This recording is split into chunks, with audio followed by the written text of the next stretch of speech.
Good morning, or should I say buongiorno, because this morning we're going to cook some Italian food. I'm going to do a little ragu with some pasta.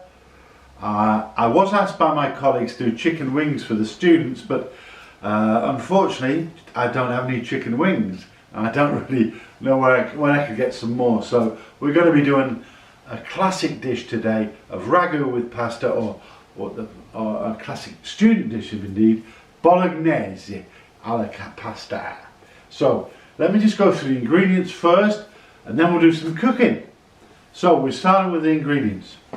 I have about 300 grams of ground beef, and I found an Italian sausage in the fridge right here, which is going to be add a little bit more flavour. Be fantastic. And the vegetables I'm going to use some diced carrot, some diced peppers, and I used that instead of celery. I didn't have any celery this morning, so we're using peppers instead.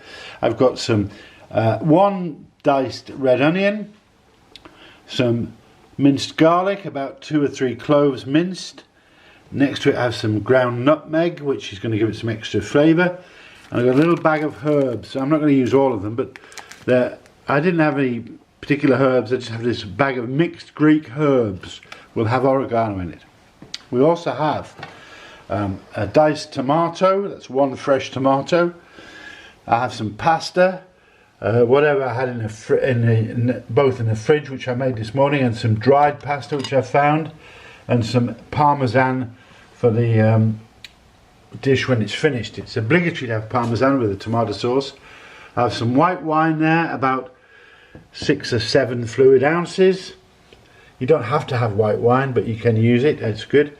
Some olive oil, a nice tin of chopped tomatoes, salt and pepper, and some milk. A very unusual addition, milk, but it gives it a nice creamy, rich flavour, and it's really nice. And finally, some butter to go with the oil to cook with, and then we'll start cooking, and we'll be doing ragu Italiano.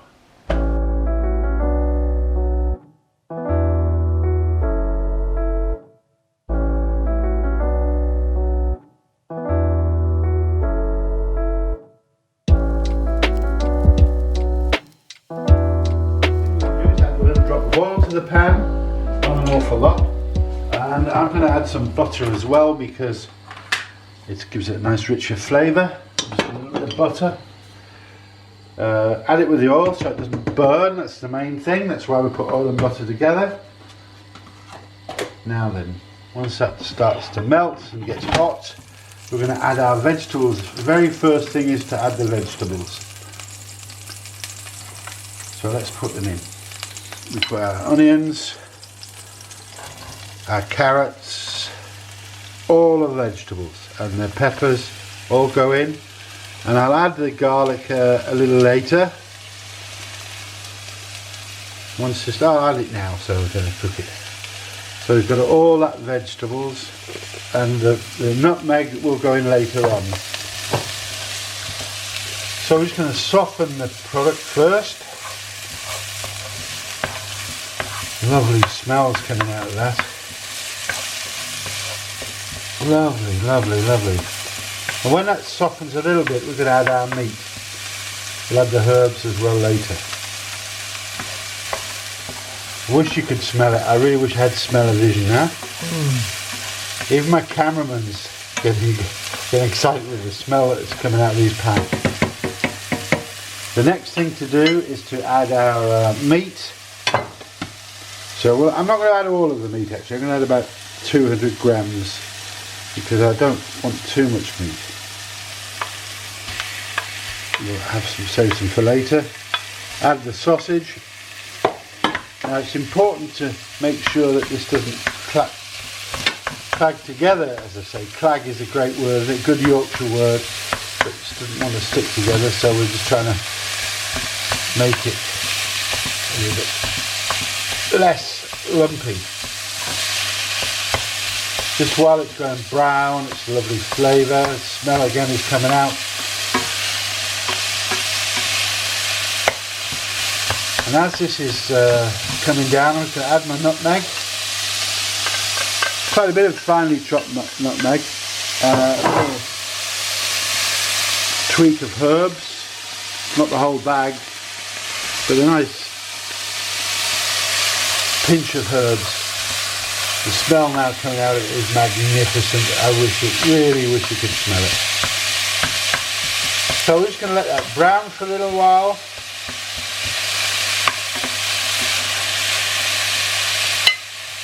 I was always told not to mess around with too much with meat when it's cooking, so we'll leave it that way. The next thing I'm going to add the wine, because I want it to reduce down a little bit. So we'll just add just about 6 ounces in that. Can you hear that? Just as it hit in a pan, lovely smell. Now we're just going to let that reduce down a little bit, because I want to burn the alcohol off the dish. Now we've been cooking for about 4 minutes on a very high heat, just to burn off the alcohol from the wine. And now I'm going to add my tomatoes. The fresh tomatoes go first, followed by the tin of tomatoes. Oh, look at that. Gives it great colour. Now, at this stage, I'm going to add something else which I don't normally do, but it gives it just a tiny bit of sweetness. I'm going to add some tomato ketchup. I know I didn't put it in the ingredients early on, but it does give it a little bit of sweetness, so we'll just put a little bit of that in. Just put a little bit a squirt of ketchup, as you can see. You can hear it.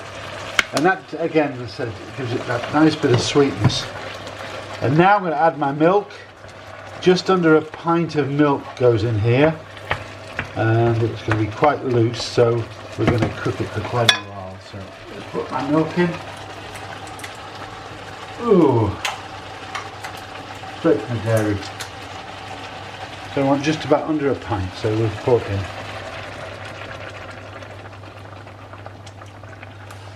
It gives it that just slight richness that we're not used to with spaghetti or with bolognese sauce. Right, what I'm going to do is I'm going to put it on the lid on. I'm going to cook it for about an hour and 15 minutes, so I'll be back later. And now I've been cooking for about an hour and 15 minutes. It's so unctuous and so ready. Smell is beautiful. Even my wife thinks it smells beautifully. So I'm now going to finish the cook, which I've finished the cooking. Have a look at it. Look how unctuous and lovely and thick and ready. It's the meat ready, not too much meat. Now I'm going to add the pasta to it.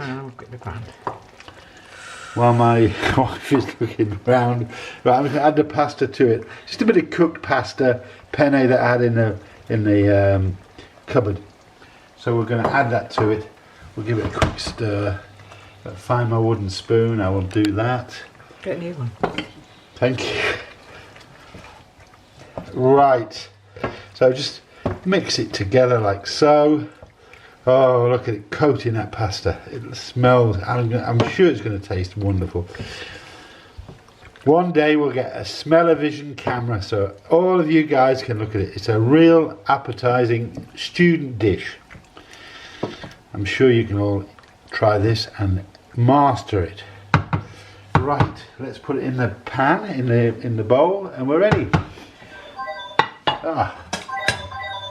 That's a phone. Somebody's calling the golden shot. They're going to have to wait. Put in there, like so. A nice portion in there for lunch. Oh, look at that. And now, the pièce de résistance is going to be a little bit of Parmesan cheese. Parmigiano. It's aged Parmesan, by the way. It's not anything else but the best. Look at that. Ready for lunch. I'm absolutely salivating. Right, I'll put a tiny bit of black pepper on top and it'll be ready to go. There you go. That is my take on ragu with pasta. Thank you. I'm going to try a bit before I go. Mm. Mm. Mm. Bellissimo. Ciao.